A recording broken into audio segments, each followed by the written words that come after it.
Hello, everybody. My name is Nick Hallman, and I am a market manager here at Redfin. And I want to welcome you to our first ever Home Buying the Black Experience Redfin Race and Real Estate event.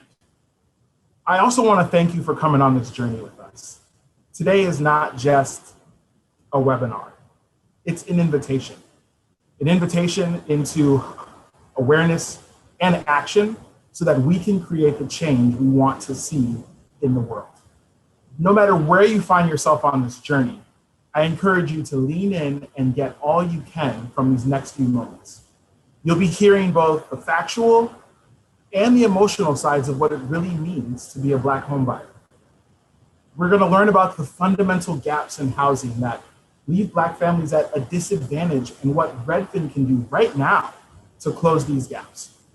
So we're going to start with presentations from industry experts who are going to share the latest data and findings on Black homeownership, along with some solutions. Then we're going to end with a panel of homeowners and agents that are going to discuss their experiences on the customer and business side of real estate. I hope you're ready because I can guarantee you are going to get something good out of this. With that, I'll turn it over to Daryl Fairweather, our chief economist, who will present some new data on Black home ownership. Hi, thank you.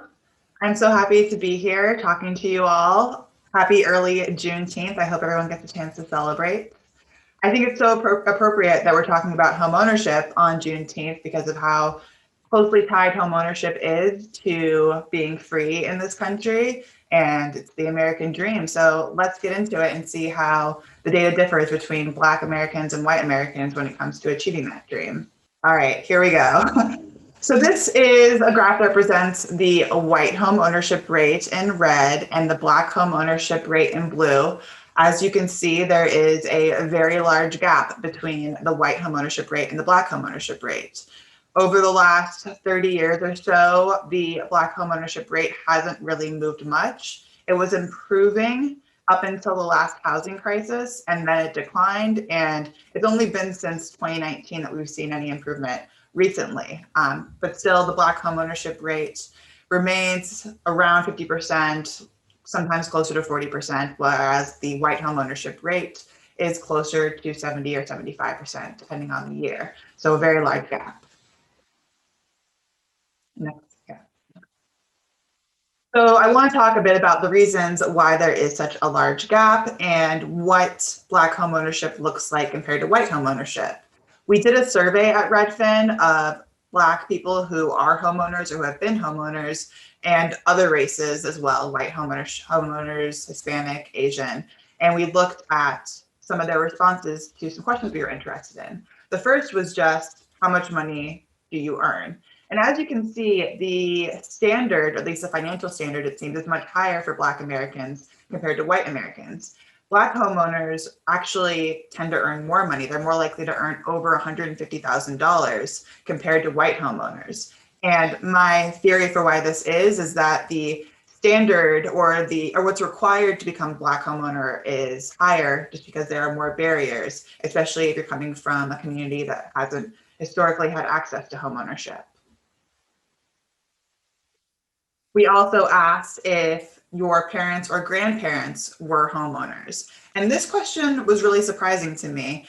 As you can see, for white homeowners, 84% of them had parents who were homeowners. So they were more likely to have parents who were homeowners than the general population. But for Black homeowners, they had parents who were homeowners 74% of the time. So that's much higher than the Black homeownership rate, which is typically less than 50%. So if you are a Black homeowner, you are in an elite class. You are not just middle class, it's like being in the upper middle class in order to get to that point of becoming a homeowner. And we also asked this for grandparents, and those results were also surprising. Black homeowners, 67% of them had grandparents who were homeowners. And think back to the historical context of this. If you are Black, your grandparents likely were homeowners in a time of redlining during racial covenants. So again, so many barriers facing Black homeowners historically, and then those still persist to this day, because if you want to become the homeowner, you're going to have a better chance of doing it if your parents are homeowners or your grandparents were homeowners. Black homeowners typically have more debt than white homeowners when they first bought their home. They were more likely to have more than $20,000 in debt. So again, there's just some barriers there in terms of becoming a homeowner that seems to be more prevalent for Black homeowners than white homeowners. Black homeowners were more likely to say that they made a financial sacrifice. We saw that with the debt, but also things like taking an extra job. Black homeowners were more likely to do something like that compared to white homeowners in order to become homeowners. And we also asked these survey respondents what homeownership means to them. The answers for white homeowners are very similar to that of Black homeowners. Things like freedom, security. I talked a bit about how freedom is so tied to homeownership in this country. That's true for white homeowners and for Black homeowners. Some people said it meant everything to them. So it really goes to show how meaningful homeownership is. If you have really quick eyes, you may see that there is a slight difference between what white homeowners said and Black homeowners said. Black homeowners were more likely to say that responsibility was what homeownership means to them. And I think, I mean, at least I'm interpreting here, but for me, that kind of goes to show the culture of what it means to be Black and to be successful means that it has a responsibility attached to it, a responsibility to community, a responsibility to your family. I think there's just a lot of cultural significance to becoming a homeowner, and that shows up in these responses. And with that, I would like to hand it over to Cassidy Johnson, who is the CEO of My Home Pathway, to talk a bit more about what barriers exist when becoming a homeowner and what we can do about it to make the playing field more even.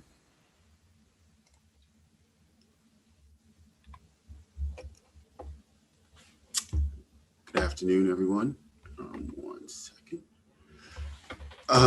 So good afternoon, good morning, wherever you are. Thank you, Daryl, for that great information and for conducting the surveys. And thank you for Redfin for inviting me to participate in this very important discussion. It's very bold of the organization to take on this discussion that a lot of people avoid. Again, my name is Cassidy Johnson. I am the founder and CEO of My Home Pathway, and we're a fintech platform turning rejected consumers into qualified home buyers. And so the title of our presentation is a quote by Ajish J, who's the Dean of School of the Public Health at Brown University. It's a pretty intense statement, but how true is this statement? Let's explore this together. So 2020 was a rough year for all Americans. On average, we lost about a year of life expectancy, but that wasn't the same for all Americans. And we'll see a little bit more. So all Americans, we lost about a year of life expectancy, but for Black Americans, we lost 3 years in 1 year. Just think about that impact.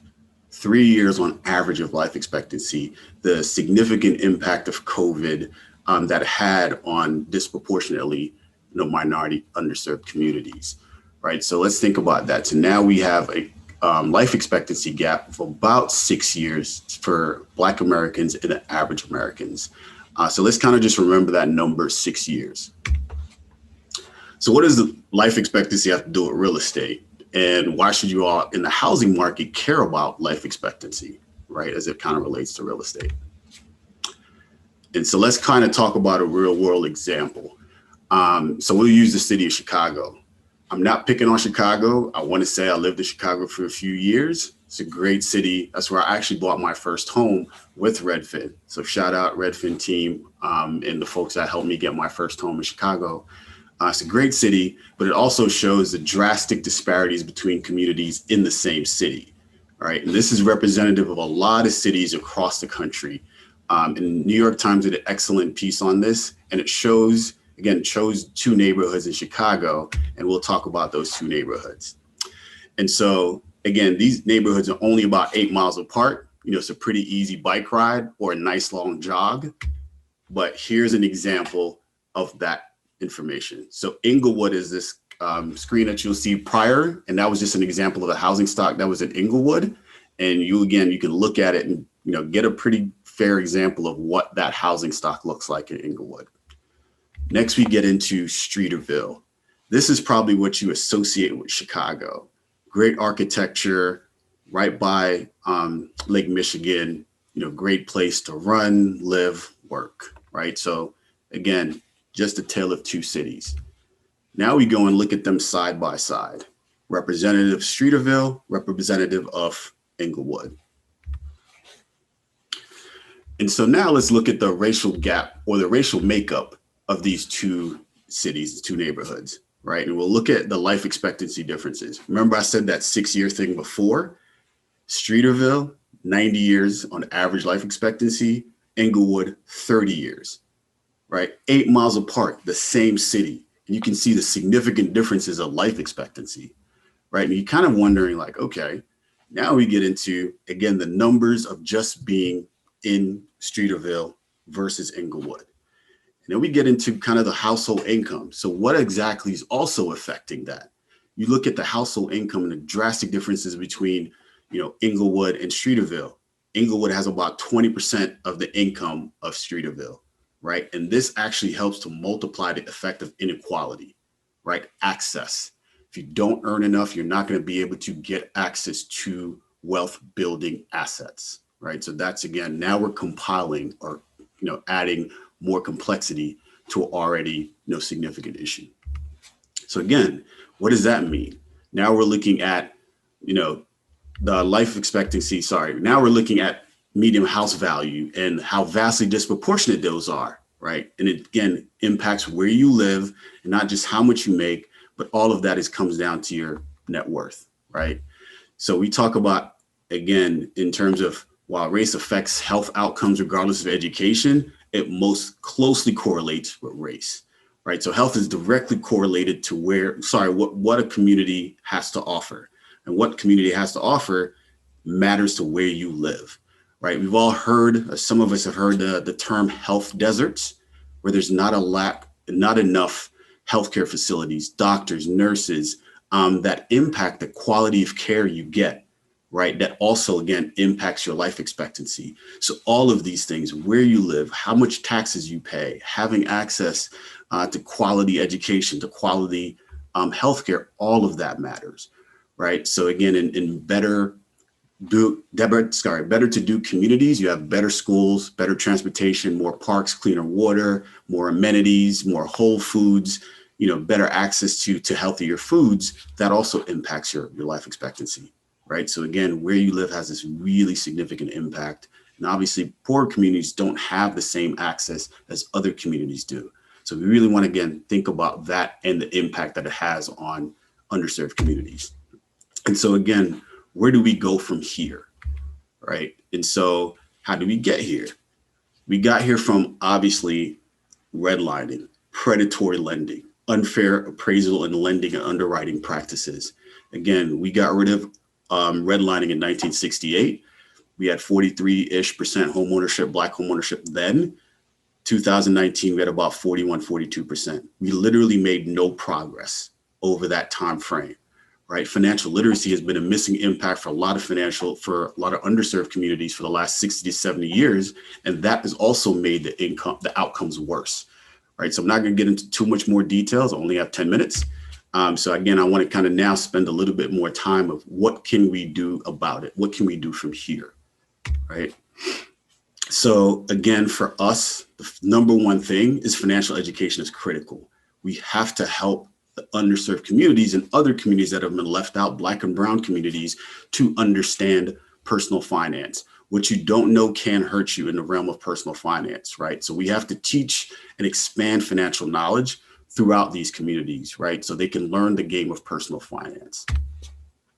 Again, only 6 states right now require passing financial literacy curriculum at the high school level, and this needs to be addressed because this is the only way we can also help to spread financial literacy across those underserved communities.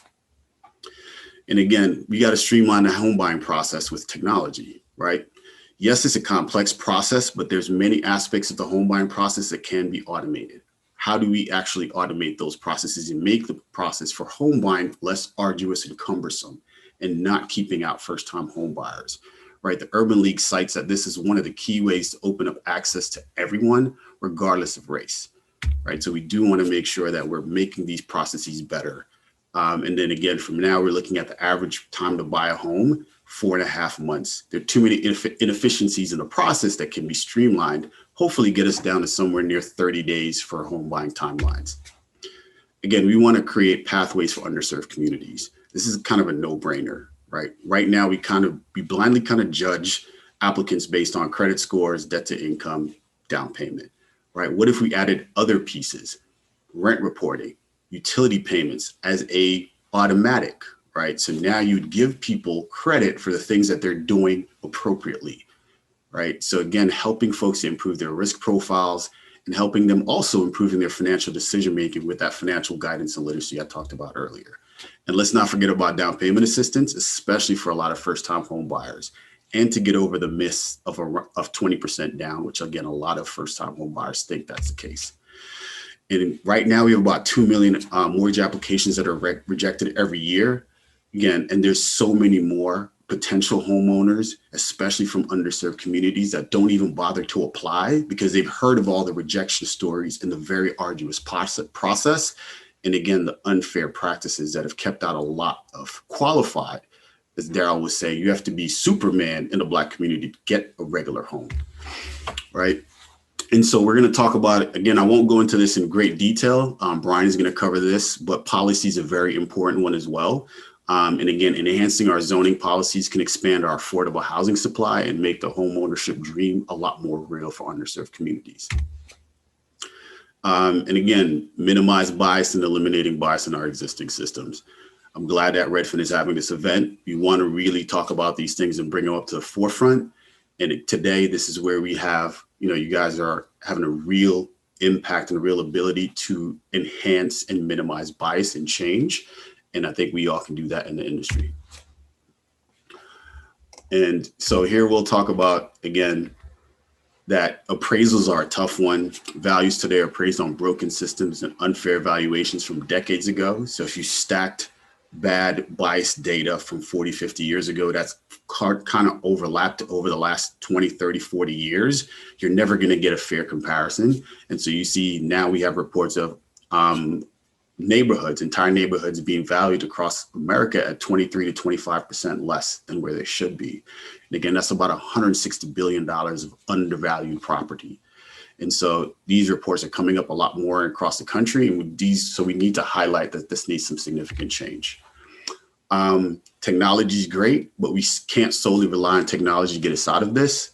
Not entirely. Tech is a part of the solution, but we still have to program the technology correctly to eliminate the bias from the data that we've had from, again, previous biases already in the previous processes, right? And so we have to make sure that the models that we create and the automated systems that we create for the future take into consideration those previous biases and are harmonized and eliminated. Again, my own pathway is a small part of the solution. I shared a lot around the issues, but I want to know so that we can get here positively moving forward, right? So at the core, we're a simple company that works around financial literacy and in changing and empowering behavior change. How do I actually make you smarter, improve your financial decisioning, et cetera? And then we use technology to deliver our solution. We're integrating with rent reporting and other services that help the consumers, to build their profiles, right? And then we're diligent about working with the right partners that provide fair, equal access to capital. That is a tricky one in general. And so that we want to make sure that we're always focused on that. And then at the end of the day, I would encourage everyone at Redfin to think of your role as generational wealth builders. The impact you potentially have with someone goes bigger than that individual or even their family. Their immediate family. You can change actual communities. Each one teach one, each one reach one. You can expand that to entire communities and actually impact the lives of 1 million to 5 million people. And so again, mantra is homeownership for all. I thank you for your time. I'd love to turn it over to Brian Green, the Director of Fair Housing Policy at the National Association of Realtors. Thank you very much. All right.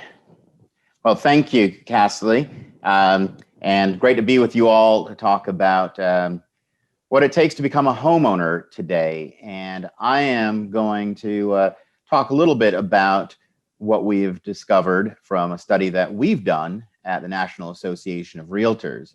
Daryl talked to you some about a study that Redfin did. So at National Association of Realtors, we did a study of home buyers past year or so, actually going back to July 2019, but then again this past year. And this is a survey we did of 8,000 home buyers. And, you know, we thought that by looking at who have been successful homeowners, that it may shed light on where marketing and outreach and other encouragement should focus. And, you know, the thought would being you could replicate that success. I think as you dig into this data, however, there are some other cautionary lessons that perhaps point to a much more complicated picture of the barriers to home ownership for African Americans. And, you know, in a word, it suggests that African Americans have to jump higher hurdles. It also suggests that there may be many other creditworthy home buyers, you know, who are actually engaged in the process and seeking loans, who may give up.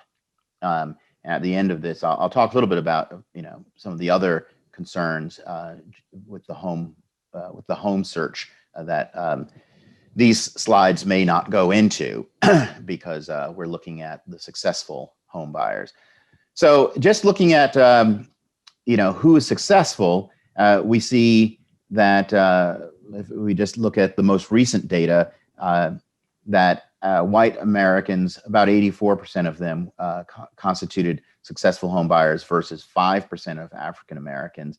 And that 82 actually in the most recent study. And for African Americans, that's, you know, a very small percentage of African American representation in the country. African Americans constitute about 13% of the population. And then, of course, whites are overrepresented here at 82% when they, depending on who or how you count whether one's white, are somewhere between 65 and 74% of the population. So whites are overrepresented, African Americans underrepresented. And then when we look in greater detail at the home buyers, we find that African Americans are twice as likely to have successful home buyers who are single female-headed households. So if you look here, African Americans, 31% of successful home buyers were single female-headed households versus 17, almost twice as many. So that's the most significant finding there. And you can also see it's reflected in the lower rate of married couples for African Americans compared to all groups, but 50% to 63% comparing African Americans to whites. Then let's look at income. You see the median income in a large survey like this showed that the typical successful African American borrower last year had $84,000 as the median income versus whites. I am going to show some later slides where you will see that while in this survey, the African American median income is lower than whites, we see that there in many other respects, you see African Americans having to achieve more in order to become a home buyer. This slide speaks to it somewhat if you acknowledge how many income earners are in the households.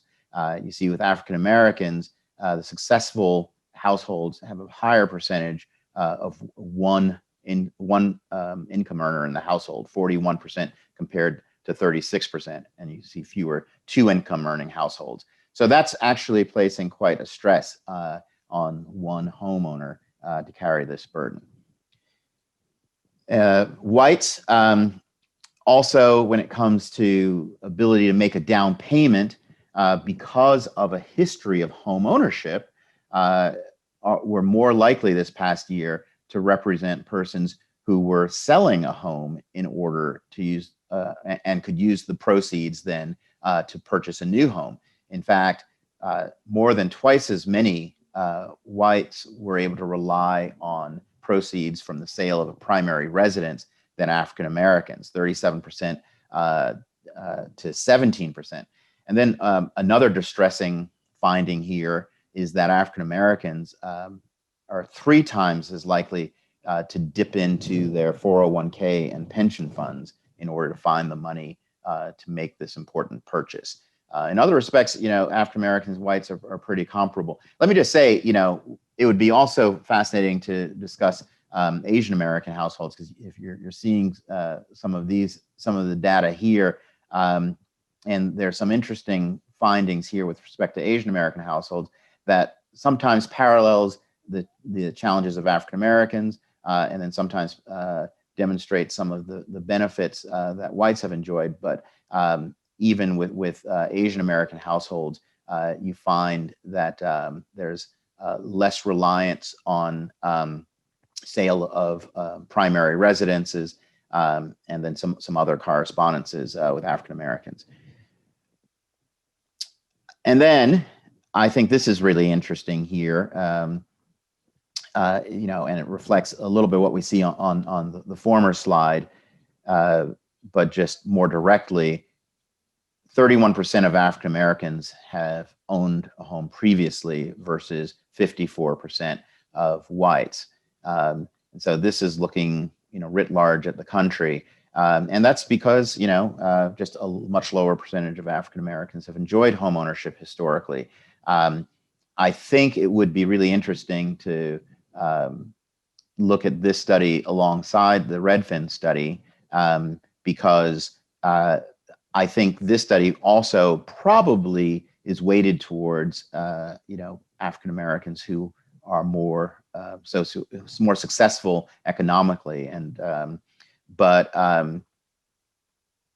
this does not have some of that background data that Daryl has. But again, more than half of whites have owned their homes versus African Americans when you look at this past year's successful home buyers. And then the next analysis is very interesting: education level. And I think what jumps out here is that for African American successful homeowners, the plurality of them have advanced degrees, law degrees, MBAs, master's degrees. 30% of them do.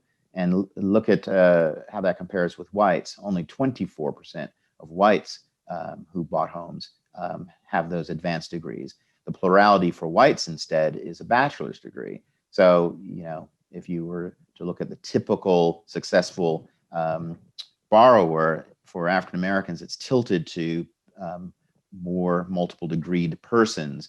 And then likewise, if you look at the other end of it, less than high school, it's very unlikely for an African American to own a home, 1% of whites. But then with a high school diploma, a higher percentage of whites with high school diplomas only compared to African Americans. But I think the biggest finding on this slide is what it says at the bottom regarding student debt. African American successful homebuyers are twice as likely to have student debt compared to whites, 43% to 21%. That's staggering. And then the amount of debt, the median amount of debt, is $10,000 higher. So that, I think, combined with what we've seen in the previous slides, indicate that African Americans are carrying just a much greater burden in order to achieve the same goal. And then, with single family households being disproportionately represented, it's even more precarious in terms of sustaining home ownership. And we also looked at denials. When I say denials, the denial history of these successful borrowers. So we're still looking at successful borrowers, but we asked if they had applied before and if they had been rejected before, and many had. In fact, here we see that African Americans had been rejected 59% of the time before being successful, compared to only a third of whites. And the reason or I'm sorry, I got that wrong. 10% of the time versus 4% of the time, more than twice as likely to have been denied in the past. And the primary reason for many was debt. And that's what I was saying before, that African Americans are shouldering a lot more debt, student loan debt, of course, being a part of it, but also, not having these other resources to lean on. So debt to income ratio was the reason for denial 59% of the time versus about a third for whites. And then credit score, because that debt will have an impact on your credit score. We see it's 48%, more than twice as likely where African Americans turned down before because of low credit scores. And then African Americans have 99 problems. The inability of income to be verified is not one of them. You see that whites are 3 times as likely to have been turned down because of income that could not be verified, which suggests maybe more independent contractors or other sources of income that African Americans are less likely to have. So all in all, what it's telling us is that the folks who succeed actually really have to, as Castley said, in this case, be super women, because it's weighted towards women. They have higher degrees. They're carrying more debt. They're persisting through this process despite prior rejections, and really in a precarious situation for sustaining home ownership. What do we do going forward? Well, 3 quick things. One, as just, I think, a baseline, we need to make sure that people are getting to the point where they can make the offer on the home. So we want to be sure, for example, that there isn't discrimination in the marketplace. This doesn't look at all the people who may be steered or deterred for discriminatory reasons. So that is a baseline, do no harm. There are many issues that we still have to look at there, and I don't want to overlook that. But even if we were to eliminate all discrimination in the marketplace, we see that there are just systemic barriers when it comes to credit and debt. And those are legacy issues, downstream effects of not having prior home ownership, and less wealth to rely on in order to qualify for loans. And that is probably an issue that, without other changes, is likely to compound itself and perhaps even exacerbate the existing gap. So it's very important that we look at strategies like alternative credit and down payment assistance and others that take into account our history and the fact that we may have many credit-worthy borrowers who are not recognized in our current housing finance system because of its emphasis on how credit is determined. And so those are areas that we need to explore further. But then finally, I want to say that our current housing shortage is just going to exacerbate this more. So we're seeing that reflected in this study, that home prices are astronomically high, and with African American incomes and wealth being significantly less than that of whites, I think many of the people who we see successful now may not be successful, say, in a year from now. And so what we want to do is expand this pie, not see it shrink, and not raise more hurdles. So we put out a study at NAR just yesterday saying this is an urgent situation in the United States, that we need solutions to deal with housing supply. There are many things we can do. NAR has put forward some recommendations in terms of how we can move more investment property to the sales market, how we can convert more commercial property to residential. But we've put out this report to get ideas from all and to get policymakers to focus on this. So I'm going to leave it there. I know we have a great panel to talk about these issues more, and just want to thank Redfin for having me. Thank you so much, Brian, Daryl. and Castley for providing those insights into housing discrimination and providing some solutions that we can get involved in right away, being in the real estate industry.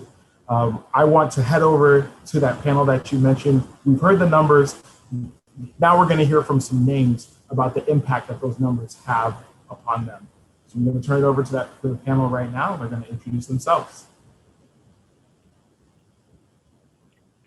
Hello, my name is Kelly Hampton. I have been with Redfin for 4 years. I started out with the brokerage, and I am currently the mortgage sales support manager, where I have been doing that for a little over a year. And I am out of our Frisco, Texas office. Hello, everyone. I'm from Maryland. I am a lead agent. I've been with Redfin 6 years. It certainly has been an interesting 12 months, not only because obviously the pandemic, but because of the current political and cultural climate. And I've been involved in many conversations about race and real estate, both internally and in media interviews that were set up by Redfin's PR department. And often these conversations leave me feeling a little exposed, at times angry, a lot of times sad, and then hopeful. And so I really believe in the power of equity once I learned about it and what you can accomplish with it in terms of financial goals and building wealth. So I've been on a soapbox about home ownership for many, many years. I'm still on that soapbox, but the crowd last year just got bigger. So I'm happy to continue this important conversation with my Redfin family today.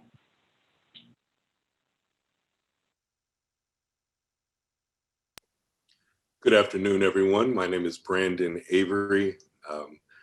I am a Chicago native, currently transplanted in New Orleans. I am a intelligence research specialist for the Department of Homeland Security. So yes, I do have secrets that if I tell you, I definitely might have to make you disappear. How about that? But my home buying experience was definitely less than ideal, especially being a Marine Corps veteran, and specifically a disabled Marine Corps veteran.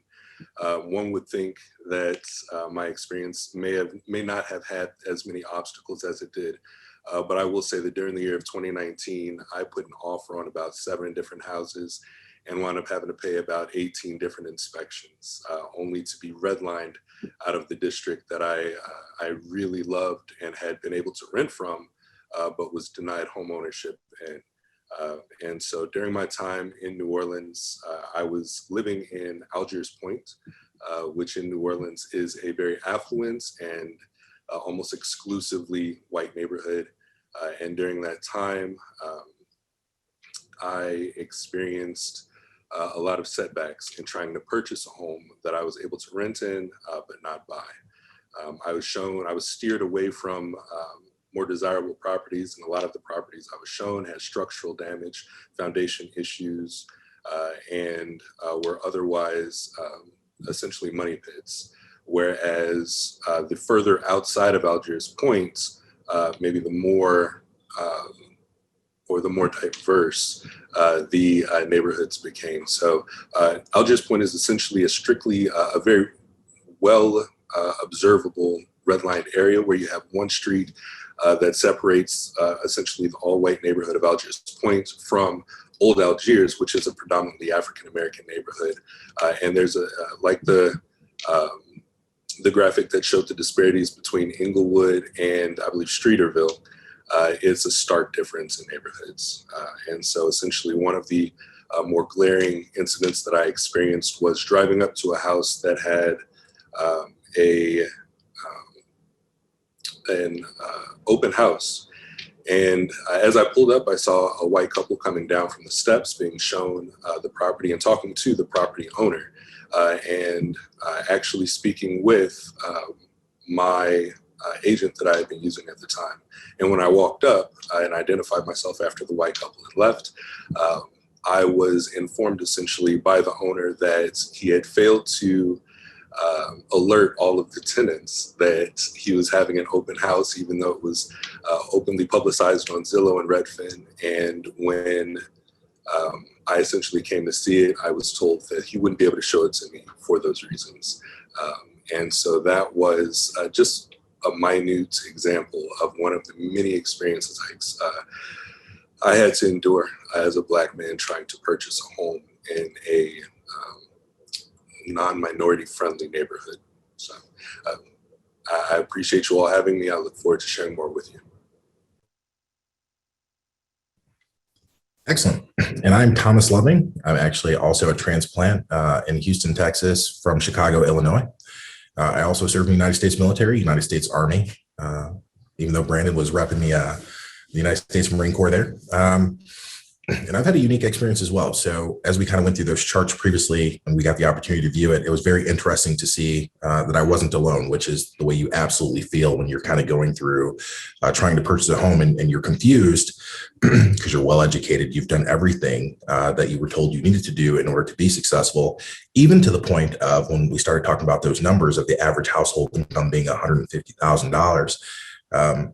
Being well beyond that and still struggling with a house that is nowhere near your actual income, right? You're closer to double what the cost of that home would realistically be and still running into unique challenges.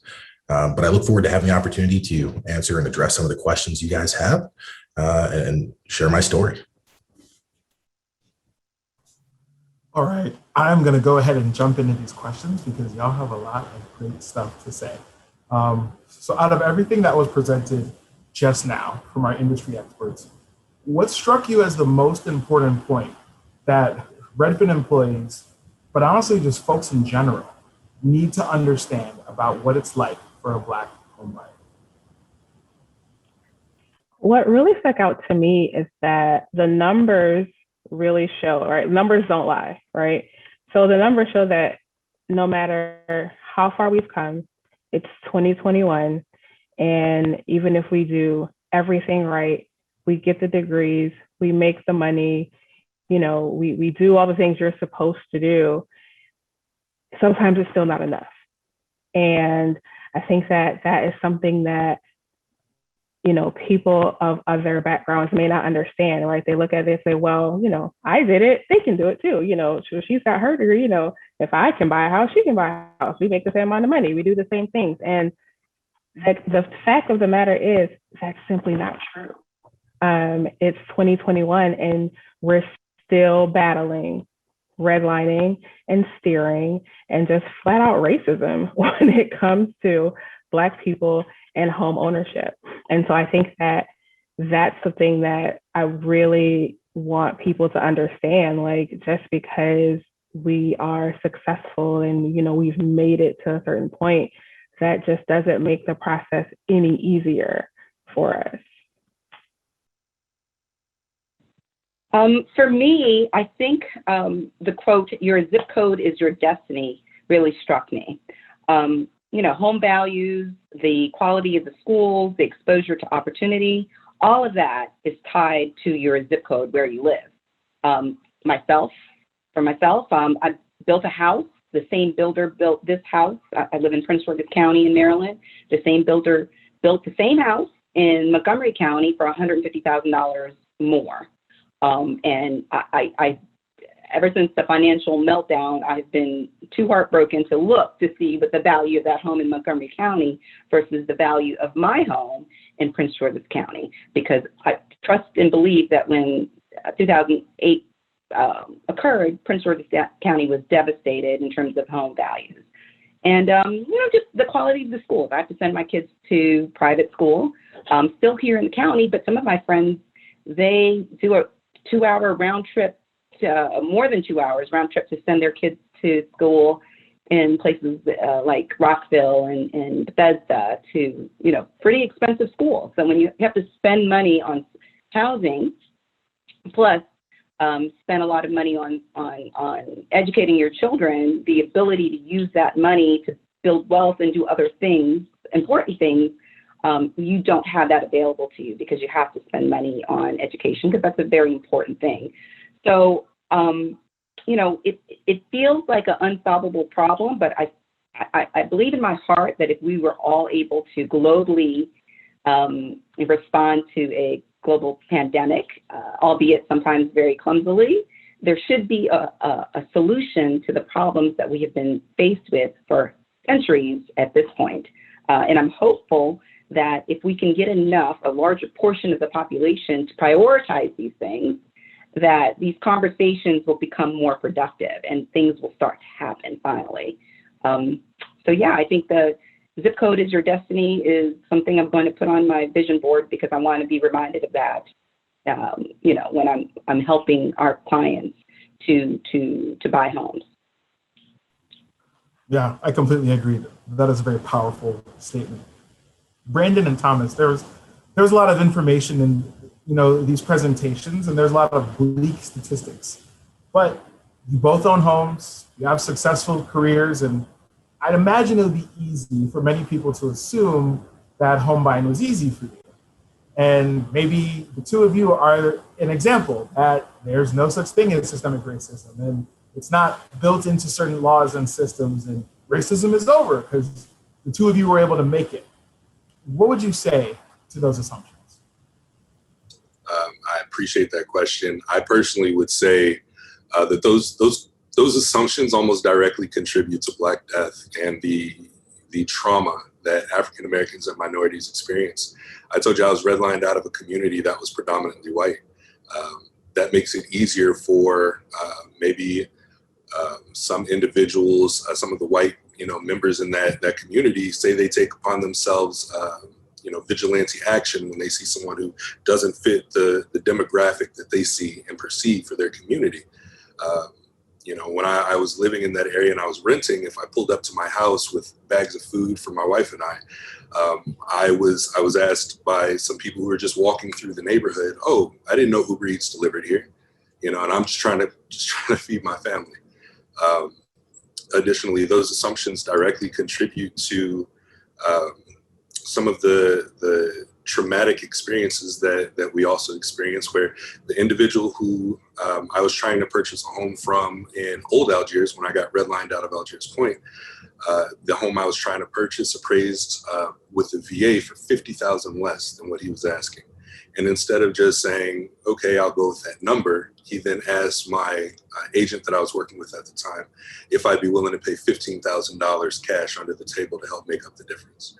When I turned that down, he then asked my realtor to ask me if I'd be willing to do odds and ends jobs for him and perform various amounts of labor in order to pay off the difference that he assessed that he was entitled to. And I associate that with slavery, and I don't really, I don't have the words to describe not just the palpable anger that I felt, but also the bleakness, the fear, the sadness, in that it doesn't matter that it's 2019 or whatever the time frame was. These assumptions get people killed. These assumptions have palpable, reactions and results. Excellent. And I would have to agree with Brandon, 110% there. It is not an easy journey, and being an exception to the rule is absolutely not the rule. I was very fortunate in the fact that although I struggled, even when I first got here to Houston and trying to locate a place, Redfin actually provided me, I think I got exceptionally lucky. I got a real estate agent who really cared, right? She understood. She is also a woman of color.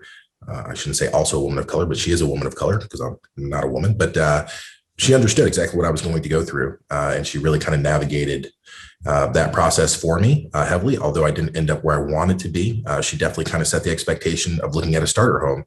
Now, keep in mind, you're talking about somebody who makes, not to throw numbers out there, but over $400K a year. And I'm looking at a starter home as opposed to something in like Houston area where for, let's say, $500,000, you have a micro mansion. So it absolutely is different when you are an individual of color and people realize that and start working with you as opposed to if I was not, right? And not so much the real estate agent. Shout out to Faith Floyd there, because she was absolutely incredible in helping me navigate this system and saying, hey, let's really kind of take down a little bit of our expectations and get you into a home that'll work for you and your family, and then long-term move into something different. But the fact that I'm in a position where I have to prove that I can pay for a home by first being in a home that doesn't necessarily or isn't necessarily what I want, for me was kind of outrageous, right? So if I'm making that kind of income by myself, right? So that doesn't include my spouse, that's just me. Her income included in that would make it much higher, but it can be frustrating. I'll put it that way, right? You shouldn't be as frustrated as we are when you're coming to the table with those type of numbers and that level of background. But that's the truth for us. That's the truth. So I would say that if they're looking at it and thinking to themselves, well, wow, this is the rule. It is not. Absolutely everyone on this panel who currently owns a home is an exception to that rule, not the golden standard. Yeah, wow, that's so good. You know, a lot of the racism in housing seems to be rooted in implicit bias. You know, it's caused by stereotypes rather than something that's outward or explicit, as say the examples of Black homeowners using pictures of white families so that they can get, you know, a better value in the appraisal of their home. Now, both of these things exist, but the former can be much more difficult to actually navigate. What advice would you give Redfin agents on how to avoid implicit bias in transactions? How can agents ensure bias isn't hurting a Black customer? Great question. I think the first thing you have to do is recognize that you yourself are probably walking around with these biases. I mean, you really are. Often we say even Black people are racist against their own kind, or they have stereotypes that we, you know, giggle about. But the reality of the situation is that you have to recognize that they exist, and you have to be able to, first of all, have some perspective. Put yourself in the other person's shoes and wonder if something I'm saying or doing is going to hurt them or impact them in some way, and making sure that you take the time to pause and reflect before you solve the problem. I'm a problem solver, so I'm always quick to kind of jump right in and start with the advice and here's what you should do. And but you know, one of the things, for example, that I had to do years ago is stop assuming that, you know, if you're Jamaican, you want to know that there's a terrific jerk restaurant around the corner, or talking about schools in a way that gave the wrong impression about my perception of the person that I'm working with and what their needs are. I was making assumptions. So I think you have to admit to yourself first that these things happen and that you do them as well. And then really, again, have some perspective, put yourself in that other person's shoes, and also always think before you speak and make sure that you are coming from a good place and acting in a manner that reflects your true values as a person, as a realtor, and just being mindful of that. I think mindfulness is something that we lack. And if folks spent a little bit more time, you know, before they open their mouth and speak or behave in an inappropriate manner, we can go a lot further. I definitely agree. And I'll piggyback on what you said about, you know, thinking before you speak. I think that, you know, that's something that we're taught as kids, right? You hear that coming up. And I think that when we get, you know, to be adults, we kind of think, we know, well, you know, yeah, you know, or this person, you know, I know what they want, or, you know, I know what they're looking for, or, you know, you kind of, and you operate off of those assumptions. So I think the first step is to just admit to yourself, right? Like, admit to yourself, own it. Like, yeah, I've done that before. Like, dang, like, you know, I can't believe, because that's not who I am. That's not how I feel. And I'm not purposely trying to make this other person feel any less than or feel any type of way. It's just, you know, that's just the way that, you know, things are sometimes, right? So I think that acknowledging it and really thinking and doing some self-reflection on finding out for yourself how you can present bias when you're dealing with someone, because it can be so intrinsic and so implicit and so like not obvious that we don't think it's a big deal. And then I also think that it's important when you have these things or when you recognize what they are within yourself, like do a little work. Google is your friend. Like if you hear a phrase or you see something, or when you're getting to know your customer and they say something that you don't know what that means, like don't brush it off, like look it up. Ask somebody you work with. Like we are here to help each other. And if you want to really help your person that you're helping to either sell, buy, whatever it is, like having an understanding of who they are and what they want and what they're trying to accomplish will make such a big difference to them. Like they'll feel like, oh, this person really gets me. It doesn't matter that we're not from the same place or that we don't look the same or that we didn't grow up the same or whatever. Like they just understand me as a person and what I want. So, Google is your friend or ask somebody or, whatever, just so we're not walking around scared to say the wrong thing because you don't want to, insult someone without even thinking that, hey, if I could just have that conversation or be able to relate in some sort of way, then that would go a lot further. That's good. That's good. We have a lot of new Redfin employees listening to this panel. Some may have never, ever heard these important conversations around race and housing. So it may be a bit of an awakening for people. What's one thing right now that Redfin agents can do to make home buying easier and better for Black people? All right. So to kind of kick that off, I would probably say get to know the individual, look beyond necessarily the numbers or numeric values that may currently exist. Pay attention to the fact that as you start to take them around homes, people are paying attention. The neighborhoods that you walk into, they are paying attention, and they're absolutely going to tell that particular homeowner or investor as it pertains to the person who came by. The benefit to you, however, is that they don't know that individual's name, right? So you're not necessarily sharing that information up until you write that particular offer. But I would absolutely make sure that you understand the demographic that exists within a specific neighborhood. And that's not to say that you shouldn't show them that neighborhood, right? But making sure that whomever you're working with is absolutely forewarned and therefore armed, because those stereotypes exist, right? And so those biases are going to be absolutely present within specific neighborhoods.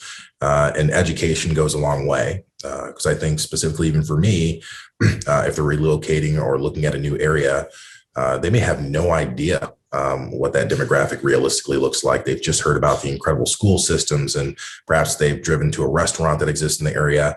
But these are typically during times where it's not, I will say, high traffic volume times for those homeowners in that area, right? So if I go at 12 noon, I'm likely not going to see very many people, or even 6 p.m. because at that point they're having dinner, right? So make sure that you understand the area and the environment in which you are taking your clients into, and kind of prepare not only yourself, but them with as much information as possible. And then don't be afraid to pursue it. Absolutely don't back down and stand up and fight for your client. If you wouldn't like it said in front of you, or to them in front of you, or said to you, stick up for that, stand up for that, show that backbone. I know all of you have it. So that's what I would say. So the one thing I would start with definitely is your attitude. You have to be mindful of the important role that you play in helping all people, but definitely Black people, in achieving their dream of home ownership. But you have to let that desire to serve a higher purpose dictate how you treat your clients and the amount of energy and effort you're going to put into helping them achieve their goals. Because particularly now for buy-side agents, I know it's a chore. I'm a listing agent, but occasionally I help on the buy side, and it's exhausting. And you have to be a cheerleader for your clients, because first they have to get through the process of getting a pre-approval. And as we have learned, that isn't always easy, and they have to go through a lot of hoops, and they may not have all their ducks in a row, and they have to do above and beyond what their white counterparts might have to do in order to get a home loan. So you have to be their cheerleader. You have to kind of egg them on and be there for them and make sure that they know that it's important to them, so it's important to you. Just having the right attitude about your place in their lives, I think, is very helpful. And I don't want to sound preachy or make it sound like this is not a job, because it is a job. But if you think about your job with the significance of what that job entails and what your good job is going to mean to that family, I think you're going to get a lot more out of working, quite frankly, because you're going to feel good about your impact on so many lives. And you're going to do a better job because you're going to stay focused. You're going to really understand that it may take extra hand holding, and there may be times when you don't want to have that last conversation, or you don't want to, follow up for the 50th time with the potential home buyer. But these are things that eventually, at some point, it's going to yield the results that they want and you want for them. And so just start with a great attitude and just know that you make a difference. The work that we're doing as realtors make a difference in people's lives. And if you walk around with attitude, then I think it's going to make a difference for sure. I would say from a mortgage standpoint, it was an eye-opener for me when I came over to this side of the business to learn how many Black people genuinely have no idea how mortgages work, how to qualify for a mortgage, what equity is, the difference between a home equity loan or a home equity line of credit, and how to even get a mortgage, and the different types of mortgages that there are, and what rates are and how to get a good rate, or how to, just the lack of education. And I think that in the mortgage industry, there's also a lack of representation. There aren't a lot of Black, loan officers and salespeople out there. So sometimes Black people can be discouraged because when you don't see somebody that looks like you're like, nope, I'm just not even going to bother. Because it's easy to get discouraged because you just don't think they're going to understand, or they're going to want to help you or explain it to you, right? Because you just don't know. When we looked at the slides with the numbers, a lot of Black people don't come from homes where their parents own their home or their grandparents own their home. So this is their first time and they just don't know the process. Sometimes you don't even know how to get started, or what, folks are going to look for when they pull your credit, or what's important and what's not. So I think that education is a huge piece. And then also just having the programs available to people as well. Not everybody's going to qualify for your conventional mortgage where you need, a 760 credit score and those sorts of things. That's why there are programs like FHA and things like that. So even having those types of programs available to, people so that they can get a home, because just because you don't have a 760 credit score doesn't mean that you are not worthy of owning your own home. And so I think that those two things together from the mortgage side are very, very important to raising those numbers for Black people when it comes to the ability to own a home. Yeah, sometimes it feels like there's an infinite amount of work ahead, and those feelings are valid. We're just coming out of a pandemic that challenges everyone in new ways, especially Black folks and other folks who are underrepresented. However, it's also important to celebrate Black excellence in real estate and beyond. Recognize all the advocates and change makers in the industry.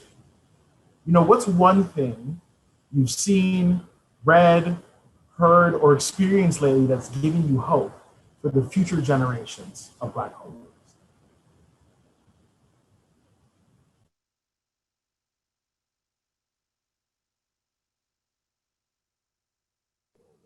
I think one of the experiences that I've had lately that really inspired me about the future was seeing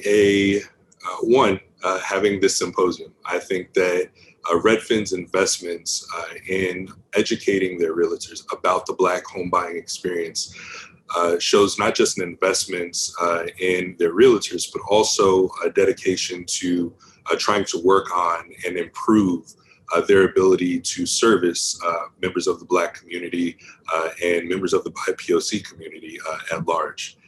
And so I think this symposium definitely gives me hope for the future. But outside of the symposium, I ran into a couple who was a Caucasian couple who was well-versed in all of the nuances of the current legislation and a lot of the voting restriction policies that are currently going on in different governments across the country.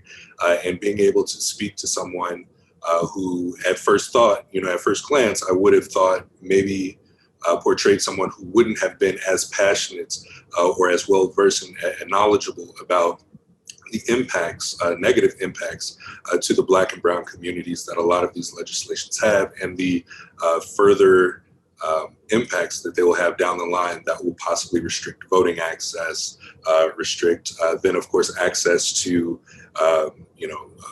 valuable properties or desirable properties in certain neighborhoods that African Americans have historically been excluded from. So that experience in itself is something that honestly really touched me and gave me hope for the future.